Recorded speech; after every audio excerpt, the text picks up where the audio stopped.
it's Jenny. And this is Alexa. And we're back with another edition of Checked Out, the Lexington Public Library podcast. And I am incredibly excited because today we have a special guest. Joining us in the podcast is Rian Davis from Pig and Pepper. So welcome, Rian. Hi, thank you. I'm happy to be here. Can you tell everybody listening, first off, what Pig and Pepper is? Okay, so Pig and Pepper is a very small baking company that I started about 4 years ago. We don't have a brick and mortar as of yet, but we sell to a few different retail spaces around town. Mostly do sweet and savory pies, but starting to branch out into some other baked goods, and then with future aspirations of a more kind of sit-down restaurant brunch type of place. That's amazing. I called Alexa really excited after we had a grant reception. The Northside Library got a grant from the North Lyme CDC and the Bluegrass Community Foundation, and you catered that event, and it was the best chicken pot pie I've ever had in my life. And I made our foundation director go back with me for seconds because I was so obsessed with it. And then I asked you to be on the podcast with us and talk food and talk food books and cookbooks. And I called Alexa and I would not shut up about your pie crust. So we are super excited to have you here to talk about food and cookbooks and baking. I have to say, I've heard a lot about the pie crust, just in general in the lead up to this, and we actually stopped by Lucy Brown to have some of your delicious pies before we came here, and I had the red pepper quiche, and I swear, I was talking to Jenny as I was finishing it, and I was just like, is it weird that I wish this was like 90% crust, and like right? just a little less quiche filling, and just more, it's so buttery and just like flaky, and it's like Jenny's mentioned, she was like, it's almost like a shortbread. And it really is. It's so good. It's delicious. So. Just like, okay, I get why I heard about so much about the crust before I gave. Yeah. I get it now. One of the baristas over at Cup of Commonwealth a few years ago invented the hashtag Trust the Crust for me. He gave me a few, but that's one of my favorites. That's a good one. I love it. I need to get some shirts printed up with that. So. You have the ones now that say, are you pie curious? Which I find hysterical. Yes. Yeah, that was my sister. She's the cleverer of the two of us. So that's a good one. That was her one. And that's because I always say, people are like, well, what kind of pies do you do? And I mostly do curious pies. I don't do just apple pie or cherry pie or, but they always are going to have a little bit of a spin or something unexpected in them that, I've had people say, your pies really don't make sense when you tell me, but then I eat them and they're amazing. It's and, like, okay, yeah. So how did you get started baking? Did you bake as a child? Did you learn as an adult? I baked as a child a lot. I don't really remember anyone like sitting down and teaching me how to bake. My mom was never much of a cook, but she did bake, especially at Christmas. So like this time of year is like all I want to do is bake Christmas cookies. Mm-hmm. And, but I, as a child, like I would go, we had the, Betty Crocker cookie cookbook, the red one with all the cookies on it. Mm-hmm. And that is the one that I really remember that every now and again I would get bored and just kind of be like, I want to bake something. And I would go grab the cookie cookbook and, then I would try to figure out like what ingredients we actually had in the house to make. And most of the time we didn't have any. We were always missing one key ingredient, like baking soda or baking powder. So it was just kind of an interest that I had growing up. I always liked cooking, always interested in food. I did a master's in nutritional anthropology, which is what brought me to Kentucky from Texas. So there was always just kind of a lifelong interest in food and cooking for people and just how food kind of is really a glue between people, I think, in a lot of ways.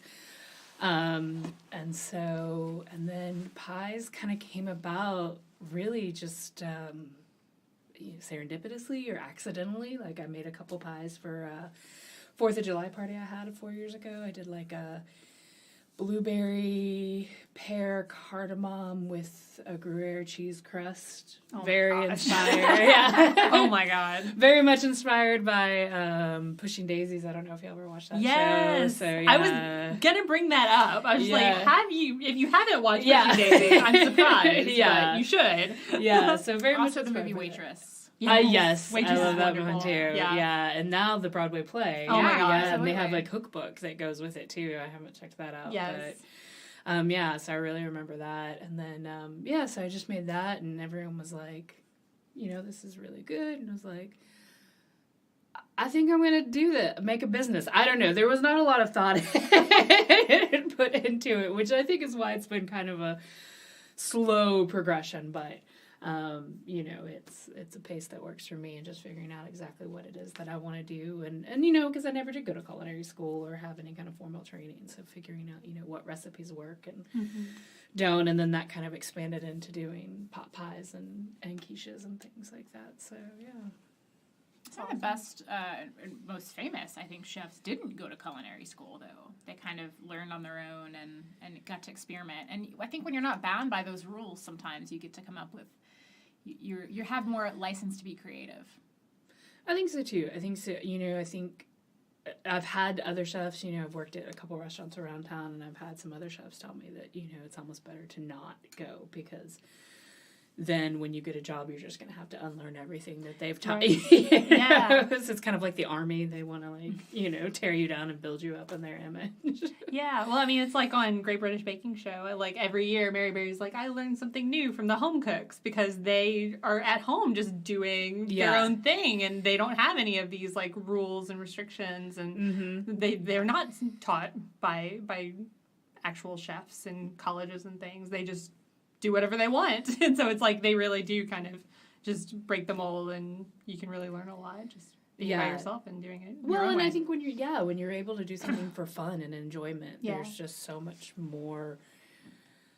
Failing isn't as scary as when you're in school or working in a restaurant or something like that. There's room for failure. There's room for trial and error. There's room for experimentation. There's really no mold to be, you're not trying, the only person you're kind of really trying to please is yourself, and the people you're feeding, which most people are happy to get any kind of free baked good, so. That's true, yeah. Just like, even if it's slightly wrong, it's like, somebody's gonna eat it. Like, and that's honestly how I started, is I just started making little pies, and I don't know what it was about the little ones, and then I would make, a dozen pies, and it's like, well, I don't want to eat a dozen pies, and I'd give a few to roommates, and then I would just go out in Lexington with pies in my purse and hand them out to people. And you made a lot of friends. I made a lot of friends that way. I was the pie fairy. A lot of times it would be like at West 6 or Arcade, so a lot of times where there were people drinking, and I'd see people later, and they were like, I pulled that pie out of my pocket the next day, and it was just like, you saved my life, That's so great. Oh my gosh. So, and it was honestly, like, it ended up being a very unintentionally great marketing. That's like the most brilliant idea for marketing, honestly. And like consumer feedback and test audience. Yeah. What do you think about that? Just tell me your feelings now that you've sobered up. On a scale of 1 to 5. Well, and Lexington is going through such an amazing food moment right now. There's been a lot of interest, I think, nationally in food and where food comes from and what we're eating, but Lexington's kind of been a microcosm of that over the last decade, and we have so many wonderful local chefs and local restaurants and local food options that, it's a great time. It feels like you came along really at a great time when there's a lot of interest in local.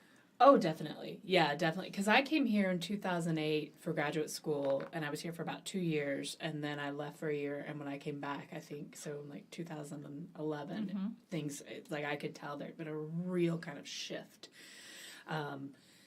Culturally, and of course, with a lot of like the craft beer and everything, I think that was kind of, it was right around when Country Boy and West 6 and all that opened, and I think that those really started a lot of it off. And but I almost remember being struck when I came here in 2008 just with like the local food, even at the grocery store, like Kentucky Proud and all of that, because it wasn't something that I was used to growing up in Texas. We don't grow a lot of our own food because it's pretty hard. It's difficult. Yeah. A little arid. Yeah, just a little. Yeah, there are a few farmers markets now. People try, but I'd never been to a farmers market until I moved to Kentucky. One of my first experiences here in Lexington when I came to visit was going to the farmers market and getting strawberries, and it was like one of the most amazing things I'd ever put in my mouth. Was this like. I mean, I can still remember, like, what an experience it was, Sorry, I got a little off track there. But, yeah, I mean, I do really like... But I think that Lexington has really focused so much just on local food, but local business as well, I don't know that I could go and do what I've done necessarily just anywhere else. I think that there's something very particular about the culture here and the community here in Lexington that makes it possible for people like me to kind of do what I'm doing, and what I hope to do later on is that there are like just this huge support, even with businesses that are seemingly kind of in competition with one another, are like so supportive. You know, a new coffee shop opens up and all the other coffee shops are like, hey, go check this place out, they're really awesome, or or the restaurants and everybody, and that's really, really nice. So it's like this kind of, I mean, I don't know. It's like I don't even know that the local food movement is necessarily about local food. I think it's just kind of comes back or stems from this focus on community. I agree. That Lexington really, really has. So We love a good small business. yeah. Absolutely. Oh my gosh. Yeah. Absolutely. Well, and then I think too, when you really see it, when larger businesses coming in are basically being forced to adopt that, So like out at the summit, so Shake Shack sells my pie as a mix-in for one of their frozen custards, and it's part of their business model to kind of work with and contract with local businesses and things like that. So that's not necessarily them, but like with the whole barn and the summit, like everything in there is local, and so it's just kind of like, is that part of just responsive to what's going on culturally, or is that kind of in response to what they see happening with consumers in Lexington? And probably a bit of both, but it's definitely. We live very close to the summit, and my husband was indignant, and we said he would refuse to step foot because it was going to be a traffic nightmare. And then he heard that Athenian Grill was going in. And he was like, well, darn. I've changed my mind, everyone. I decided it's not that big a deal. Good news. And so there's Crank and Boom and Athenian, Yeah. I know those great, the Gold is great, yummy places and stuff, yeah. But it is nice to have those options right there, and to have, local food spreading, local businesses and restaurants spreading out into the suburbs. I think that is a really big deal for our town. I think so too. I do. I think that it's like, I know for me, I think of Lexington as like multiple cities kind of sometimes, and it's real easy to kind of get stuck in a bubble of like downtown or North Side or East End kind of thing. And so, and I think that other people don't want to come to other parts or for whatever reason. And so to be able to kind of blend people together more, give people a reason to go to other parts of town. Yeah, I just had a conversation about this with somebody in regards to some other stuff we're doing at the library in the spring. And I think you kind of get in your own little world, in your own little neighborhood, and you don't venture out as much. And so this is a great way to get people out of their comfort zones, really, through food. Yeah. Did you have a favorite... you talked about baking cookies with your mom and the holidays coming up, but do you have other favorite like holiday memories around food and baking for loved ones? Because it's kind of that time of year. It was really just Christmas cookies. Like that's what it was. Is my mom? Because the woman really does not cook, and I'm sorry, Mom, because I'm sure as a proud mother you're going to listen to this later. But luckily you don't live here, so.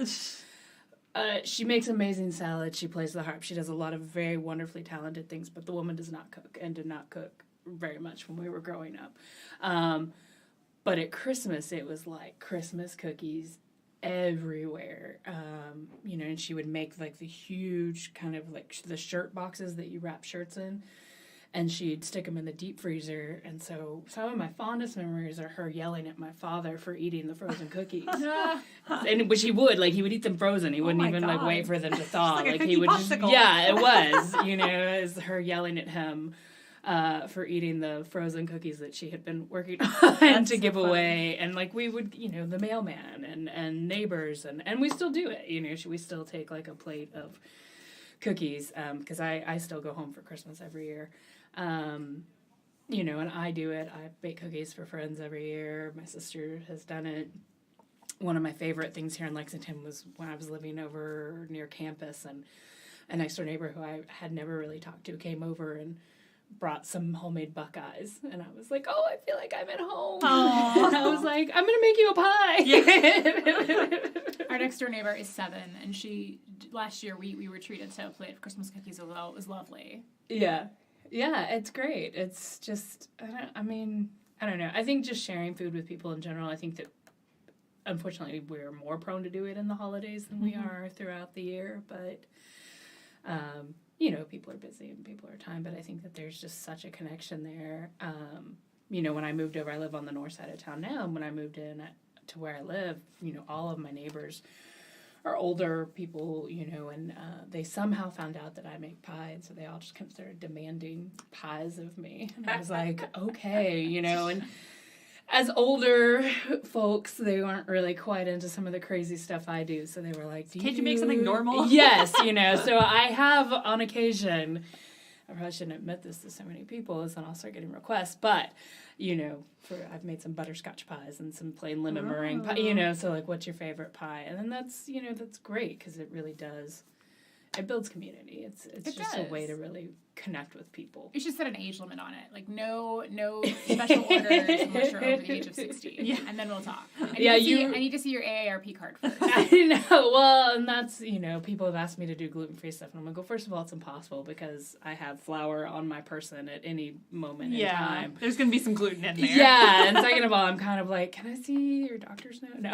It's like, I really need some commitment before I, dive into this whole gluten-free pie crust recipe. Like, how serious are we about that, I never realized one of my good friends, her boyfriend has celiac, so he's gluten intolerant, and so she has this recipe. I have a pumpkin chocolate chip cookie recipe that I make, and she wanted me to give it to her so she could make some for him, but gluten-free. Mm-hmm. She's like, I'll supply the gluten-free flour. And I was just like, I've never cooked anything gluten-free. We'll give it a shot. Let's see how this goes. And we did it, and they came out of the oven, and they looked the same. We both split a cookie and took a bite, and we were just like, no, it's the chemistry of it. It's just, and I was so disappointed. And she was just like, well, I guess he won't know the difference because he's not eating the regular ones anyway. That's a good point. That's true. He doesn't know. He doesn't know any better. He doesn't know that these are not quite as good. But it's just it was so, I never cooked anything gluten. I don't know anyone who has a gluten intolerance in my immediate family. So it's I never really tried before. But it's hard. It's hard. It is hard. And some people do amazing stuff. And that's kind of my thing, is that it's there are people in this town doing amazing things, And that's with pies. Missy's does amazing pie. I love Missy's pies. So it's what can I do that's different? You know what I mean? So it's if someone wants just an apple pie, I'm like, well, here's 5 places you can go to get really good apple pie. It's, it doesn't. But so it's kind of again, what are you passionate about? Mm-hmm. And it's So,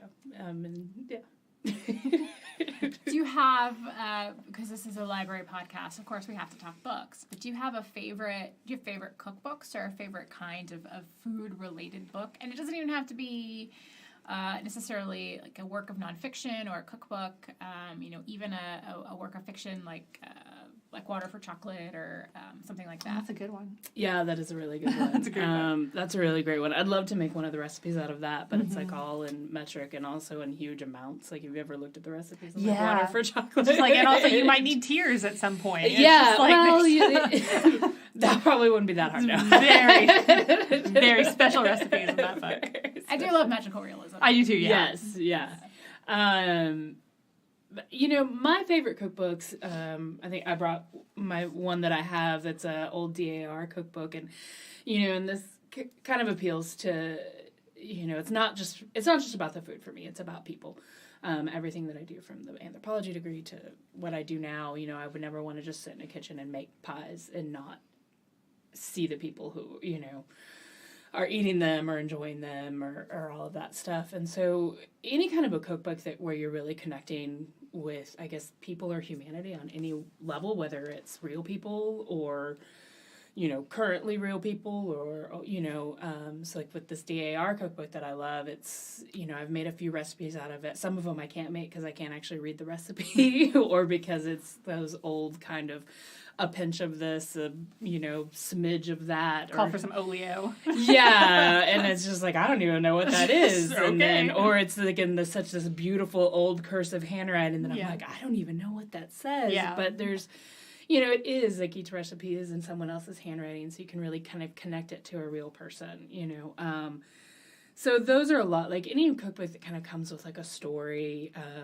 So a friend of mine recently just gave me a cookbook to look over that's Southern food, and it's got every recipe has a story associated with it about where it comes from and this and that and the other. And so that's, a little more interesting to me than just straight kind of just cookbooks where it's just like, here are the recipes. Like, I want a little bit of a story. I want a little bit of like a human side to it. I always say if I weren't a librarian, I was a history major in college, and I always say I would be a food historian for the same reason, because I feel like what people eat or what people ate and how they ate it and why they ate it, it tells you so much about them, about their culture, about their life.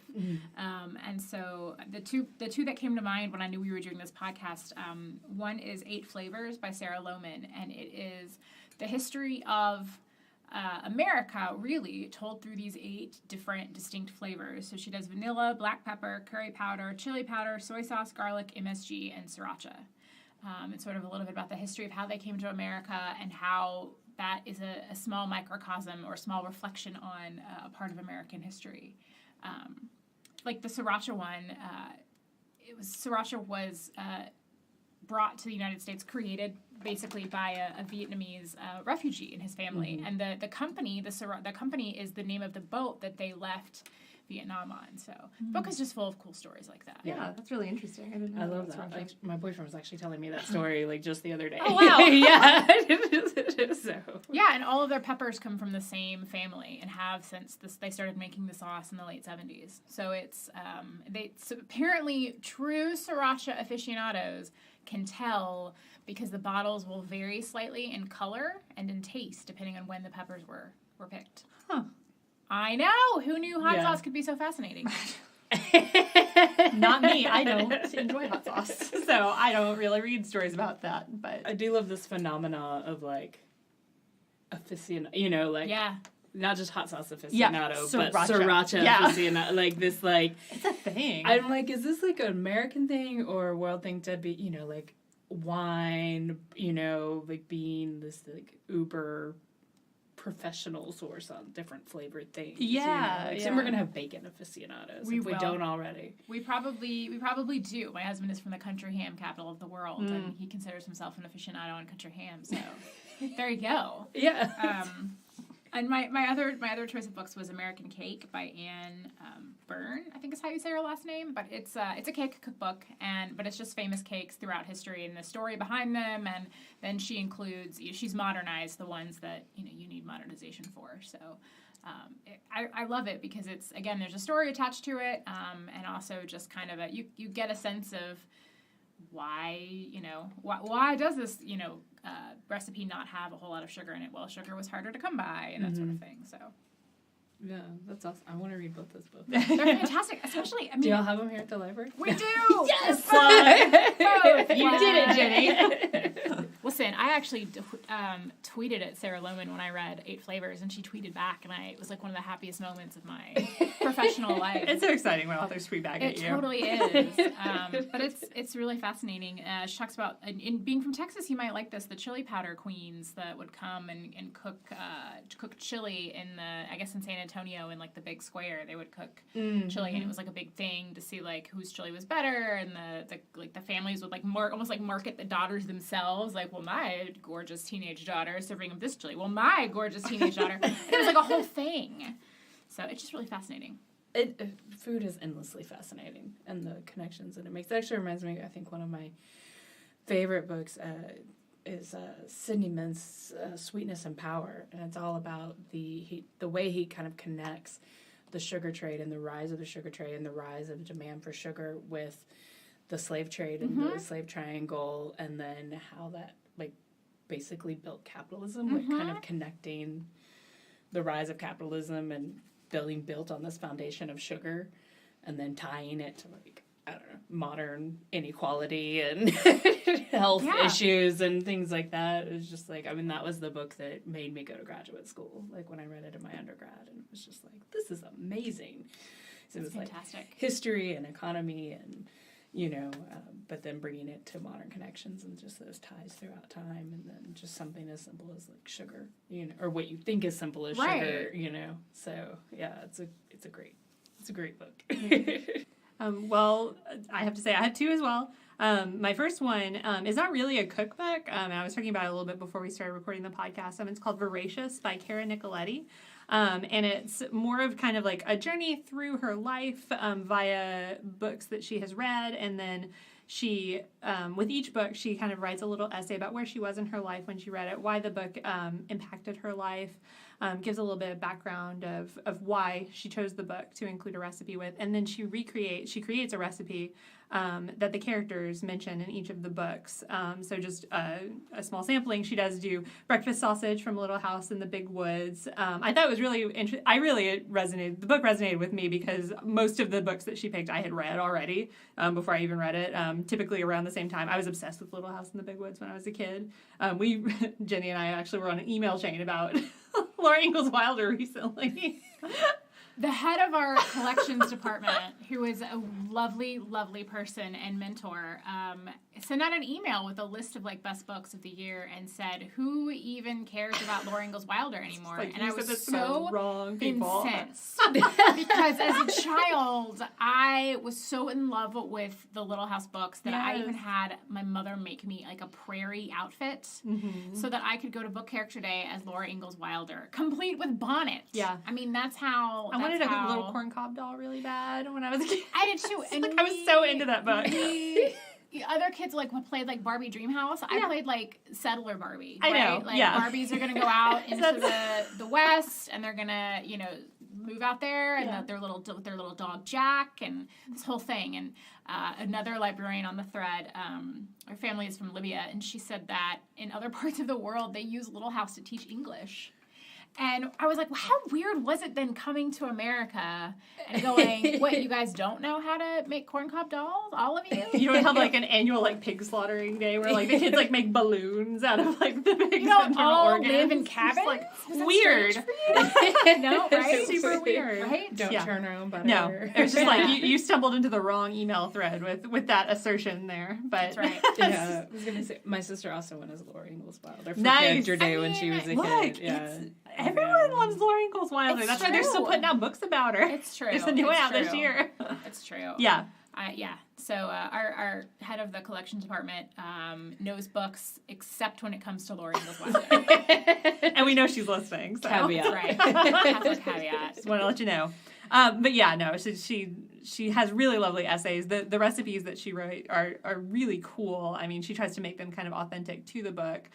She's got the breakfast sausage from Little House in the Big Woods. She has brown butter crepes from Gone Girl, which is very funny to me. I just think that it's funny for anyone to kind of like create something beautiful out of Gone Girl. No, True. One of the most horrifying books I think I've ever read. Just blew through all of Gillian Flynn's books in a week whenever I read those. But That's a disturbing week. Oh my god. Not to get off topic, but if you think Gone Girl is disturbing, you should look at some of her other works. Yeah. She takes a deep dive into the human psyche that it's pretty dark. True story about me and my week reading all of Gillian Flynn's books. I was, to go on another tangent, I was reading Dark Places, which is about a girl who is trying to solve the murder of her entire family. Like it happened when she was a little girl. She was the only one who escaped. She's trying to solve the murder with this group of like crime obsessive, true crime nerds. Yeah. And so and I was like at the very end of that book, like, and it was at a flashback during the night of the murder of her family, and I was reading it. It was like all alone in our apartment, and then my husband came home from work and just like slam open the door,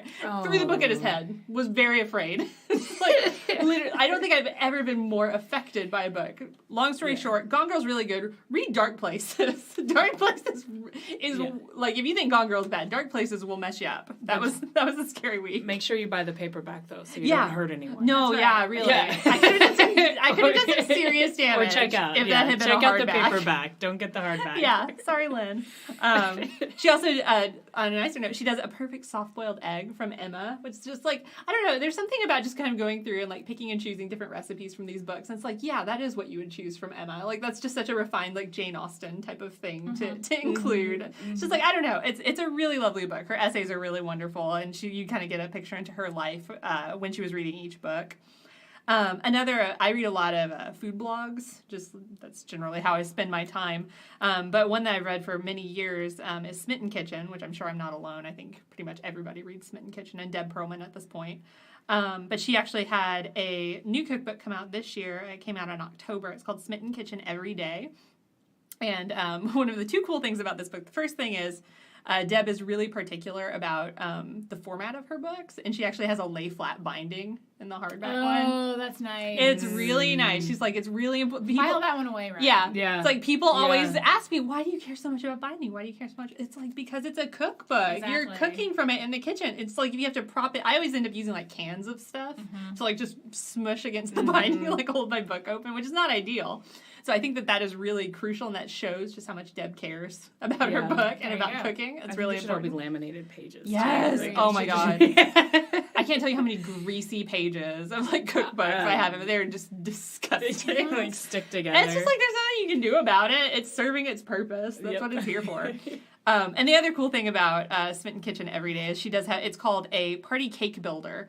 So there's a section in the book where she has just these a bunch of different cake recipes, the ratios for putting them into cupcakes, into a layer cake, into a sheet cake, a bunch of different icings, all this different stuff. So you can mix and match and kind of create your own cake for any sort of party situation that you might be in. And I think that's a really cool idea. And I think it's like, if nothing else, I think that that's probably one of the more useful things that has been included in a cookbook in a while. I love the idea of it. So that is fancy. Deb's recipes are always really good. Anything I've ever made by her turns out perfectly. There's one recipe that I got from her website. It's a blackberry coconut macaroon tart.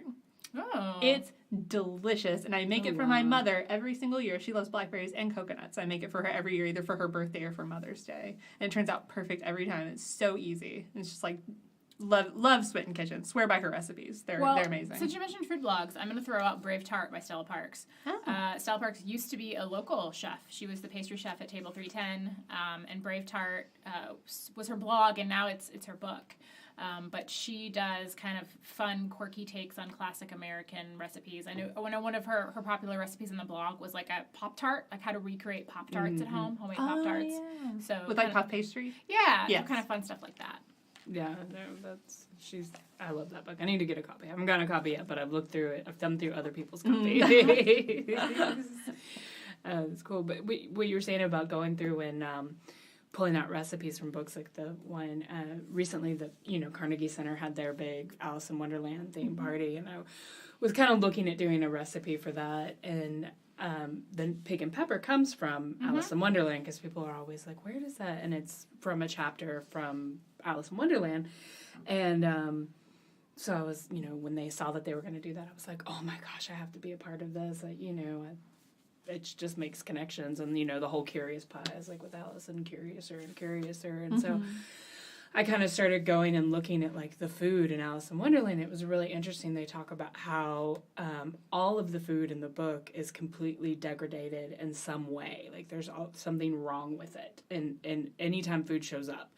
And that was because it was right around the time in England when people really started to look at what food manufacturers were actually putting in food. And they actually started getting like in food inspections, because they realized, people are using plaster instead of flour to save money. And that's a pretty big deal. Yeah. And so there was this like huge like hyper paranoia hysteria kind of in London about food and quality, food quality and like what's in your food and the manufacturing, like kind of in a like, meat pies with, like Sweeney Todd meat pie kind of thing. Let's not. And so, that Carol was kind of, they think Carol was really kind of drawing on that when he put food into it. And so I was like, well, that just appeals to me. I mean, obviously I want to make good things, but I loved the idea of like making something that looked like it should taste some way, but then when you eat it, it tastes completely different, but in a good way. Not like in an olden times England sort of way. Yeah, like, not in a like... There's some plaster in this. Yeah. So speaking of olden times England, I'm going to throw in another obscure reference, obscure recommendation. If you liked The Great British Bake Off, you have to track down, there were 2 series that they did in England. One is called The Supersizers, and one is called Supersizers Go. And it's Giles Corey, who is a food critic in the UK, and Sue Perkins from Great British Bake Off. Oh, Sue. They're buddies, and they spend a week living and eating like a specific time period from English history. That sounds delightful. It's amazing. It's one of the best shows ever. And so, like, when they get to World War II, they're living in rations and that sort of thing. And they have a garden. But when they talk about like how they had like powdered eggs and all these crazy things to get people to have enough protein. But the ones where they go back to further back are really fascinating. I know that they send them to the doctor at the beginning and then at the end.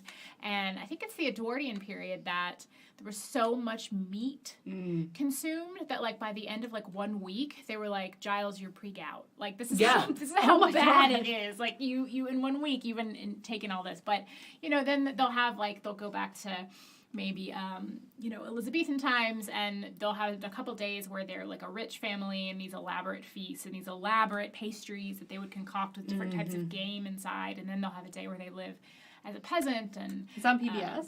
It was actually on like the Cooking Channel. Oh, okay. But you can find them on Hulu. Okay.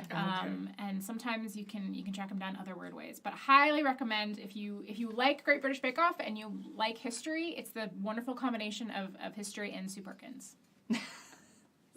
Wow, man. I think that Sue's everyone's favorite part of Great British Bake Off. I thought I was going to get something done this weekend. But you're going to binge watch Supersizers and Supersizers Go. Supersizers Go, yeah. Yeah, it's fantastic. My husband discovered it like way back in the day when we had Cooking Channel, and we got obsessed with it, and we would like DVR it, and every time it come on at 3 a.m. and we'd get really excited like next morning over breakfast. Oh my gosh, we have a new Supersizers to watch. So I miss the Cooking Channel, man. I know. I don't have cable anymore. I miss it. I know. Same here. Same here. That was good stuff. So I always tell Lynn, we have a gym membership at the YMCA, and it's like they have Food Network at the YMCA, and so it's like, man, that's all I need. It's just like I could do cardio forever if all you say is like you can just watch Food Network. It's like Guy Fieri's going on the road and he's gonna try out some new food. I'm just like, great, I'm there. I don't care who it is. Like if you're gonna show me some food television, it's fine. I can do whatever. Yeah. Who was the guy who would try to eat like an insane amount of food? Oh, that's Adam Richman from Man vs. Food. Yeah. So my husband and I have had many conversations about this and how we would go about it and what our food of choice would be that we could finish like an insane amount. And mine was always ice cream. Yeah. Like I could eat. Mine's ice cream. Yeah, right? Like and I would watch these people try to finish these challenges and I'm like, you're doing this all wrong. Here's what you need to do. Here's how you go about it. Right? What's yours, Alexa? What's the one food that you could win? Do you know, I think I've watched a lot of Man vs. Food in my day, and I don't know. I honestly, you've seen me eat. I'm the slowest eater ever in like the history of the world. Just like Jenny was sitting there watching me eat the quiche before I came here, and I was like, we're gonna be late because I'm just like the slowest eater. I take my time. I don't know. I really like cheeseburgers. Anytime he does like a cheeseburger challenge, I'm just like, yeah, I could probably do that. I probably couldn't do something sweet or cold, honestly. Yeah. Salty stuff I probably could. I don't know. That's probably a gross answer. It's true. I really like cheeseburgers. Now I want to put you to a test. We're going to have a cheeseburger. Oh, God. We'll have an ice cream eating competition. That's right. And That's we'll right. have a We'll just take you out to the summit. We'll eat Crank and Boom. Oh, my you God. Have some Marksberry Farm. Yeah. Yeah. No, that's fine. Let's do that. That sounds great. Sold. Awesome. Fantastic. Yeah. Well, we thank you guys for joining us today. If we survive our eating challenges, we'll be back next month with another edition of the podcast. And thank you so much for joining us, Ryan. Thank you so much. Tell everybody where they can find your delicious pies. Yes. So you can find them regularly, my quiche regularly at A Cup of Commonwealth on Eastern Avenue. You can find quiches and pot pies at Lucy Brown Coffee Bar on Church Street. And if you are at the summit, you can head over to Shake Shack and get some of their homemade vanilla custard with the seasonal pie mixed in, which right now is the chocolate pecan bourbon with Wessex cocoa porter in it. Oh, I so, know. Oh my God. Yeah. Yeah. And you can always, I do take direct orders, so you can always contact me for all your pie needs. Yay! Well, thank you so much, Ryan. Thank you for having me. This was fun. Thanks. It was fun. All right. Thanks, guys.